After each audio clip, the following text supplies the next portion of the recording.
Hello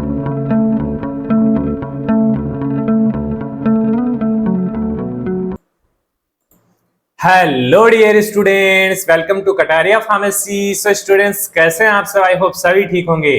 तो बच्चों, आज हम स्टार्ट करने जा रहे हैं बी फार्मा थर्ड सेमेस्टर के सभी सब्जेक्ट्स के जो इंपॉर्टेंट क्वेश्चंस हैं, देयर एक्सप्लेनेशन, जो हमारी सीरीज चल रही है उसका फर्स्ट लेक्चर होने वाला है बच्चों। तो इसके अंदर सबसे पहला जो हमारा सब्जेक्ट है फार्मास्यूटिकल ऑर्गेनिक केमिस्ट्री, इसके सभी यूनिट्स के important questions and their explanation आज के इस लेक्चर में हम डिटेल में स्टडी करने वाले हैं बच्चों।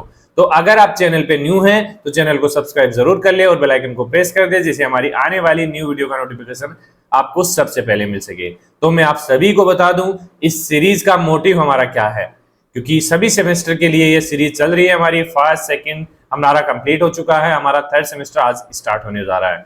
तो इस सीरीज का मोटिव है कि आपका एग्जाम टाइम में फास्ट रिवीजन हो सके और आपको इंपॉर्टेंट क्वेश्चंस के बारे में पता लग सके, क्योंकि ये जो सीरीज होने वाली है इसमें जो भी इंपॉर्टेंट टॉपिक्स है, क्वेश्चंस हैं, वो प्रीवियस ईयर क्वेश्चन बेस्ड हैं और जो भी इंपॉर्टेंट टॉपिक है उसके अलावा वो यहाँ पे आपको मिलने वाले हैं। अगर आप इन सिलेक्टेड टॉपिक्स को भी स्टडी करते हैं ना, तो आप अपने एग्जाम के अंदर अच्छे मार्क्स गेन कर सकते हैं।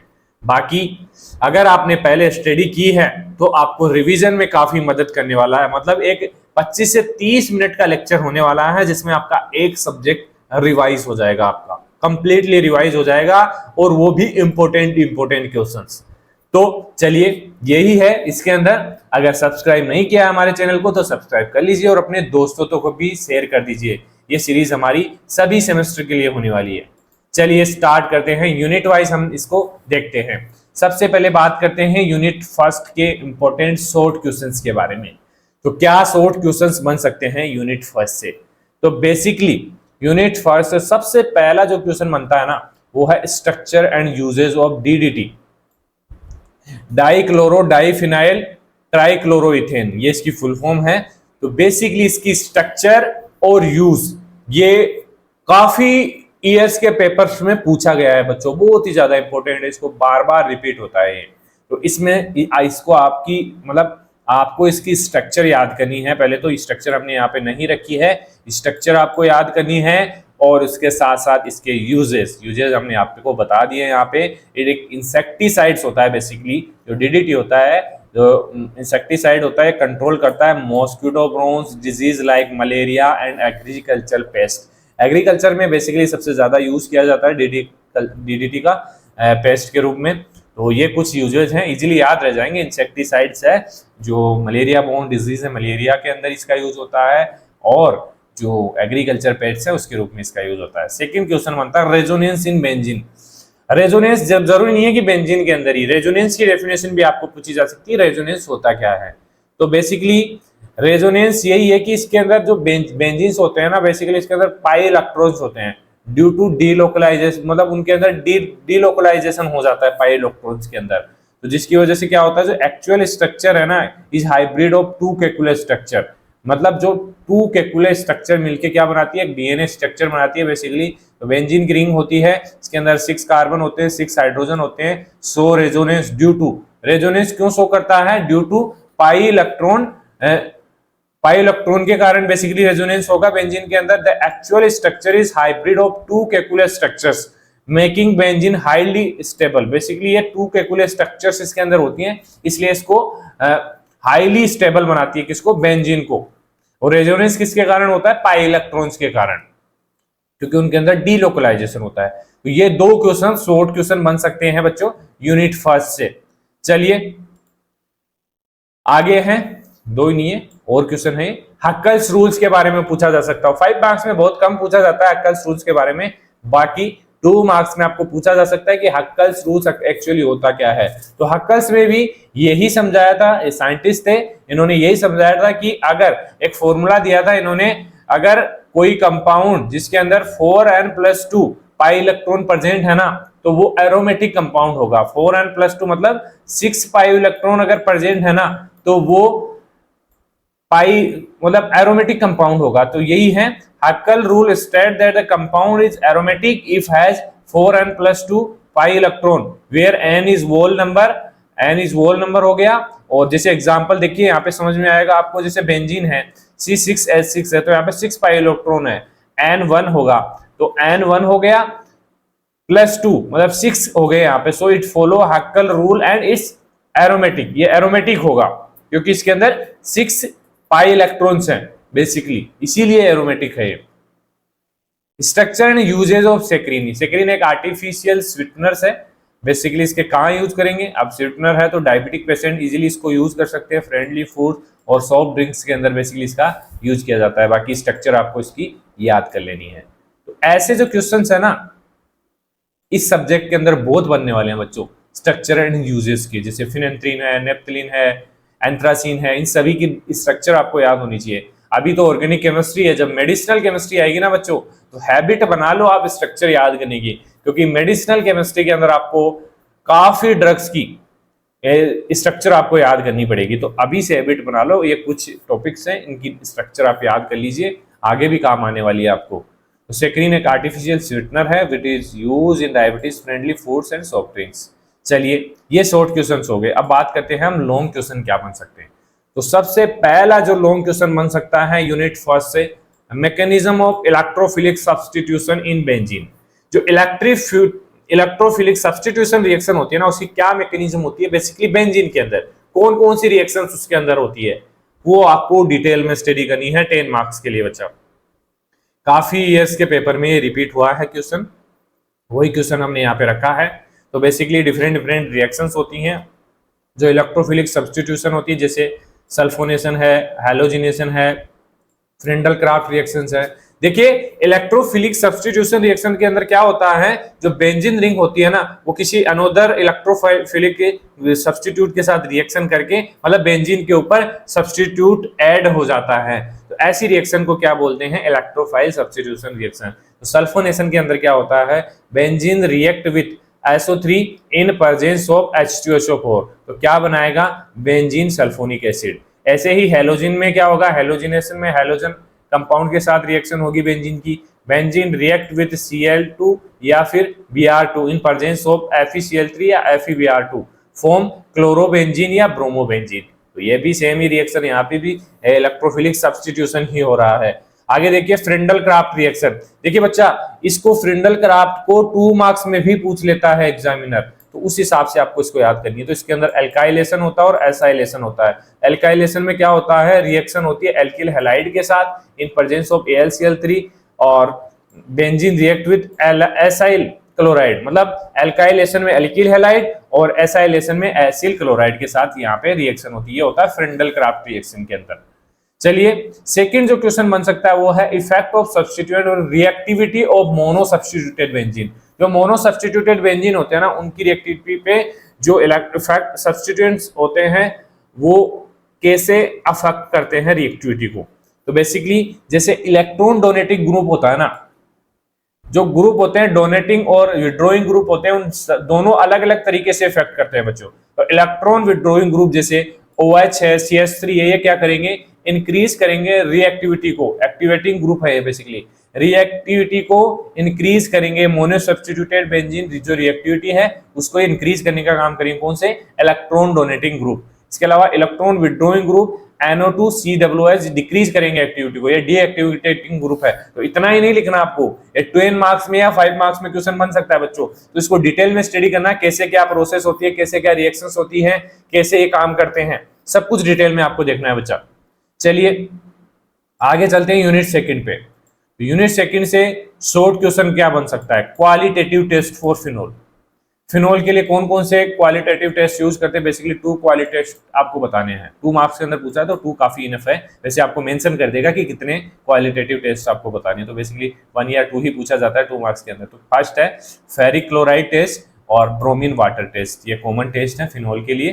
तो बेसिकली इसमें क्या होता है, phenol give a violet blue और ग्रीन कलर विद FeCl3, और ब्रोमीन वाटर टेस्ट के अंदर क्या होता है, phenol decolourise bromine water form a white precipitate. ये अलग अलग टेस्ट के अंदर अलग अलग रिजल्ट्स आएंगे बच्चा। चलिए ये टेस्ट हो गए। अब बात करते हैं structure and use of cresol, structure and use of resorcinol. दोनों की स्ट्रक्चर आपको याद होनी चाहिए बच्चों। ये फिनोल्स होते हैं बेसिकली। स्ट्रक्चर में देखिए क्रेसोल में क्या होता है, हाइड्रोक्सी टाइलुइन मिथाइल फिनोल, मतलब कि फिनोल के ऊपर क्या होगा, मिथाइल ग्रुप भी ऐड होगा, तो ऐसी स्ट्रक्चर को क्या बोलेंगे, क्रेसोल हो जाएगी वो हमारी। इसका यूज कहाँ होता है, डिसइंफेक्टेंट और एंटीसेप्टिक्स में। आपको स्ट्रक्चर भी याद करनी है इनके और यूजेस भी याद करने, जो भी कंपाउंड दिए हुए हैं हमारे सिलेबस के अंदर, क्योंकि ये कोई सा भी कंपाउंड उठा के आपको पूछ देंगे। मैं तो यहाँ पे जो प्रीवियस ईयर पेपर्स है उनके अकॉर्डिंग यहाँ पे मैंने अरेंज किया है। तो structure and uses of resorcinol, resorcinol के अंदर क्या होता है, स्ट्रक्चर में benzene ring with 2 hydroxyl group, इसके अंदर 2 हाइड्रोक्सिल ग्रुप अटैच होंगे फिनोल के ऊपर 1 और 3 पोजीशन पे। Use in skin care product and hair dye, uses दोनों के अलग अलग होने वाले हैं, तो ये चीज आपको करनी है बच्चा। चलिए आगे चलते हैं। लॉन्ग क्वेश्चन क्या बन सकता है यूनिट सेकंड से, डाईएजोटाइजेशन एंड यूज ऑफ डाईएजोटाइजेशन, जो डाईएजोनियम साल्ट है, मतलब देखिए डाईएजोनियम जो साल्ट है या डाईएजोटाइजेशन जो टाइट्रेशंस है वो पूछी जाती है बच्चा, 5 मार्क्स में तो कम से कम पूछी जाती है। बाकी डाईएजोनियम साल्ट्स क्या होते हैं 2 मार्क्स में पूछा जा सकता है, लेकिन अगर 5 मार्क्स का आप स्टडी कर रहे हैं, 10 मार्क्स का स्टडी कर रहे हैं ना, तो 2 मार्क्स के लिए स्टडी करने की जरूरत नहीं है आपको इस चीज को। तो डाईएजोटाइजेशन टाइट्रेशन आपको डिटेल में स्टडी करनी है। In this reaction of primary aromatic amine with sodium nitrate plus HCl add, मतलब ये रिएक्शन होती है इसकी और 0 से 5 डिग्री सेल्सियस टेम्परेचर के बीच होती है to form diazonium salt. Reactions वगैरह भी आपको आनी चाहिए, याद होनी चाहिए, बाकी जो भी थ्योरी है इसकी। बाकी यूज करते हैं इसका synthesis of azo dye phenols and aromatic halides में। सेकंड क्वेश्चन बनता है effect of substituent on acidity of aromatic acid, aromatic acid की एसिडिटी पे सब्स्टिट्यूएंट का क्या इफेक्ट पड़ता है, तो वही सेम चीज आ जाएगी, विड्रॉइंग ग्रुप्स होंगे और डोनेटिंग ग्रुप्स होंगे। तो विड्रॉइंग ग्रुप NO2Cl COOH जो क्या करेंगे, इंक्रीज करेंगे एसिडिटी को। वहां पे क्या हो रहा था, अपोजिट हो रहा था, वहां पे डिक्रीज कर रहे थे एक्टिविटी को, और यहाँ पे एक इंक्रीज कर रहे हैं, तो डोनेटिंग ग्रुप क्या करेंगे, यहाँ पे डिक्रीज करेंगे एसिडिटी को। चलिए, क्योंकि यहाँ पे देखिए अब COOH एसिडिक ग्रुप है, तो एसिडिक ग्रुप अगर अटैच हो रहा है सब्स्टिट्यूएंट के रूप में, तो ये क्या करेगा, एसिडिटी को बढ़ाएगा ऑलरेडी। थर्ड क्वेश्चन बन सकता है chemical reaction of benzoic acid, benzoic reaction के लिए कौन कौन सी केमिकल्स रिएक्शन होती है, जैसे 2 रिएक्शंस हमने यहाँ पे मेंशन की है, रिडक्शन और डीकार्बोक्सिलेशन। इसमें क्या होता है, कन्वर्ट टू बेंजिल अल्कोहल के अंदर कन्वर्ट हो जाता है, इसमें प्रोडक्ट प्रोड्यूस बेंजीन, और इसके अंदर बेंजीन प्रोड्यूस करता है। तो ये कुछ रिएक्शंस हैं, chemical reaction of benzoic acid, 5 marks में क्वेश्चन बन सकता है बच्चों। ये हो गई हमारी यूनिट सेकेंड। चलिए यूनिट थर्ड में देखिए, जो सफोनिफिकेशन वैल्यू है, एस्टर वैल्यू है, एसिटिल वैल्यू है, ये सभी वैल्यूज की डेफिनेशन आपको पता होनी चाहिए। बहुत ही सिंपल है, थोड़ा थोड़ा इनके अंदर डिफरेंस है, बाकी लगभग एक दूसरे को कोरिलेट कर रही हैं। तो देखिए सफोनिफिकेशन वैल्यू की एक सिंपल लाइन में डेफिनेशन है, amount of KOH required to saponify 1 gram of fat. क्या है, amount of potassium hydroxide required to saponify 1 gram of fat. ये एक सिंपल डेफिनेशन है किसकी, सफोनिफिकेशन वैल्यू की। इतना भी आप लिखेंगे ना तो आपको 2 मार्क्स मिल जाएंगे, लेकिन आप थोड़ा बड़ा चढ़ा के लिख सकते हैं आप अपने अकॉर्डिंग, क्योंकि ये बिल्कुल शॉर्ट डेफिनेशन होने वाली है। एस्टर वैल्यू की भी सेम ऐसे ही डेफिनेशन होगी, amount of KOH to hydrolyse ester in 1 gram of fat, मतलब एस्टर को हाइड्रोलाइज करने के लिए कितना पोटेशियम रिक्वायर्ड होगा इन 1 ग्राम ऑफ फैट के अंदर, तो वो हो गया। अब देखिए रिचर्ड मेसल वैल्यू, ये क्या है, इसमें क्या करते हैं, major volatile fatty acid in fat and oils, मतलब इस वैल्यू के थ्रू क्या मेजर किया जाता है बच्चों, वोलेटाइल फैटी एसिड्स प्रेजेंट है या नहीं फैट एंड ऑयल्स के अंदर। इसके अलावा डेफिनेशन आ सकती है फैट एंड ऑयल की, तो फैट बेसिकली सॉलिड ट्राइग्लिसराइड होते हैं एट रूम टेम्परेचर, और ऑयल्स क्या होते हैं, लिक्विड ट्राइग्लिसराइड होते हैं। दोनों में एक थोड़ा सा डिफरेंस है सॉलिड और लिक्विड का। बाकी डेफिनेशन आपको इसके अच्छे से याद कर लेनी है 2 मार्क्स के लिए। रेंसिडिटी ऑफ ऑयल, मतलब रेंसिडिटी का मतलब एक तरीके से यही है कि ऑयल खराब हो गया हमारा, इसके अंदर स्मेल आने लग गई है, तो वो spoilers due to oxidation reaction, कोई भी रिएक्शन अगर उसके अंदर हो गई है तो वो हो जाएगा, खराब हो जाएगा, कोजिंग अनप्लीजेंट ऑडर उसके अंदर आने लग जाएगा, तो उस प्रोसेस को बोलते हैं रेंसिडिटी ऑफ ऑयल। तो इसको इजीली लिख सकते हैं, इसकी डेफिनेशन पूछी जाती है बच्चा। चलिए लॉन्ग क्वेश्चन क्या बन सकते हैं यूनिट थर्ड से, chemical character and reaction of fat, fat के लिए कौन कौन सी रिएक्शंस होती हैं, क्या कैरेक्टरिस्टिक्स होते हैं। तो बेसिकली 3 रिएक्शन हमने यहाँ पे रखी है, हाइड्रोलाइसिस, सपोनिफिकेशन, हाइड्रोजिनेशन। तो इसके अंदर क्या होता है, हाइड्रोलाइसिस में forms glycerol plus fatty acids, इसके अंदर बनते हैं जब फैट की रिएक्शन होती है। सपोनिफिकेशन के अंदर क्या होता है, produce soap and glycerols. Short में हमने बताया, बाकी ये 10 मार्क्स का क्वेश्चन है बच्चों, सभी को अच्छे से याद कर लेना सभी रिएक्शंस को। हाइड्रोजनेसिस में क्या होता है, convert unsaturated fat into saturated fats. Second question बन सकता है iodine value and acetic value. देखिए इसमें क्वेश्चन 10 मार्क्स में अगर पूछेगा तो 2-3 वैल्यू को एक साथ करके पूछ लेगा आपको, बाकी अगर 5 मार्क्स में पूछेगा तो एक वैल्यू जो है, जैसे आयोडीन वैल्यू है, एसिटिक वैल्यू है, एक से का ही पूछ लेगा कि डिफाइन जो भी इसकी रिक्वायरमेंट्स हैं सिलेबस के अंदर वो पूछ ली जाएगी आपको। आयोडीन वैल्यू क्या होती है, measure of unsaturation in fat. Fat के अंदर अनसैचुरेशन को मेजर किया जाता है, इसका अलग से फॉर्मूला होता है, फॉर्मूला भी आपको याद होना चाहिए। Acetyl value major hydroxyl group contain, hydroxyl group कितने परसेंट है फैट के अंदर, उसको मेजर करने के लिए एसिटिल वैल्यू का यूज किया जाता है। तो ये हो गए 2 क्वेश्चंस हो गए हमारी यूनिट 3 से। अब आते हैं हम यूनिट 4 पे। तो देखिए यूनिट 4 में बेसिकली स्ट्रक्चर एंड यूज याद करने हैं आपको, जो भी कंपाउंड्स दिए हुए हैं मैंने यहाँ पे इंपोर्टेंट मेंशन कर दिए हैं, लेकिन जो भी सारे टॉपिक्स याद कर सकता है ना बच्चा तो कर लेना, क्योंकि जरूरी नहीं है, मैं 100% गारंटी नहीं दे सकता कि इनमें से ही पूछा जाए, क्योंकि ये प्रीवियस ईयर में बार बार रिपीट हो रहे हैं। अगर माइंड घूम गया थोड़ा सा भी, एग्जामिनर अगर दूसरा आ गया तो वो चेंज कर देगा क्वेश्चंस को, कोई भी टॉपिक उठा के दे देगा। तो हमें क्या है, स्ट्रक्चर ही तो याद करनी है। स्ट्रक्चर्स में ज्यादा डिफरेंस आता नहीं है, फिनेंथ्रीन एंथ्रासिन की स्ट्रक्चर देख लो आप, ज्यादा कुछ डिफरेंस नहीं है। ट्राइफिनाइल मीथेन की देख लो, तो जो अदर स्ट्रक्चर होंगी वो भी एक दूसरे को कोरिलेट करेगी, तो इजीली आप याद कर सकते हैं बच्चों। बाकी इनको तो याद करना ही है आपको। तो फिनेंथ्रीन की स्ट्रक्चर याद करनी है आपको। Phenanthrene is a polycyclic aromatic hydrocarbon होता है with 3 fuse benzene ring. Basically इसके अंदर 3 फ्यूज बेंजीन रिंग्स होती हैं। इसके अलावा structure and uses of anthracene आपको याद करनी है। बेसिकली जैसे इसके अंदर भी 3 बेंजीन रिंग होती हैं fuse linearly. Uses basically dye manufacturing and UV coating के अंदर एंथ्रासिन का यूज किया जाता है। लास्ट है structure and uses of triphenylmethane. Triphenylmethane basically 3 benzene ring है attach to a central carbon, एक सेंट्रल कार्बन के साथ 3 बेंजीन रिंग्स अटैच होगी। बस बेसिकली यूज होता है इसका use in synthesis of dice, dice के सिंथेसिस में बेसिकली यूज किया जाता है ट्राइफिनाइल मीथेन का। चलिए आगे चलते हैं। लॉन्ग क्वेश्चन क्या बन सकता है इससे, conversion of benzene to anthracene, मतलब बेंजीन एंथ्रासिन के अंदर कैसे कन्वर्ट होता है, क्या रिएक्शन होती है, क्या प्रोसेस होती है, वो आपको स्टडी करनी है बच्चा। ये 5 मार्क्स का क्वेश्चन बन सकता है। तो इसमें बेसिकली स्टेप्स होती है, फर्स्ट फ्रेंडल क्राफ्ट एल्काइलेशन होता है, सेकंड ऑक्सीडेशन होता है, लास्ट स्टेप होती है साइक्लाइजेशन होता है। इसके अलावा क्वेश्चन बन सकता है इससे structure and medicinal use of naphthalene, ये 5 मार्क्स में क्वेश्चन बन सकता है। तो basically structure basically 2 fuse benzene ring होती हैं, नेफ्थलीन के अंदर 2 ही बेंजीन रिंग होगी, और इसका यूज होगा एंटीसेप्टिक और माउथ रिपेलेंट के रूप में। डिटेल में आपको थोड़ा बहुत बनाना है, स्ट्रक्चर वगैरह और यूजेस वगैरह आपको लिखने हैं इसके अंदर। चलिए लास्ट यूनिट देख लेते हैं। तो लास्ट यूनिट के अंदर reaction of cyclopropane, reaction of cyclobutane reactions आपसे पूछी जा सकती है। तो बेसिकली रिएक्शन ऑफ साइक्लोप्रोपेन में क्या है, undergoes ring opening reaction due to ring strain. Reaction of cyclobutane react via addition reaction due to ring strain. ये रिएक्शंस आपको याद करनी है, यहाँ पे ज्यादा कुछ नहीं है।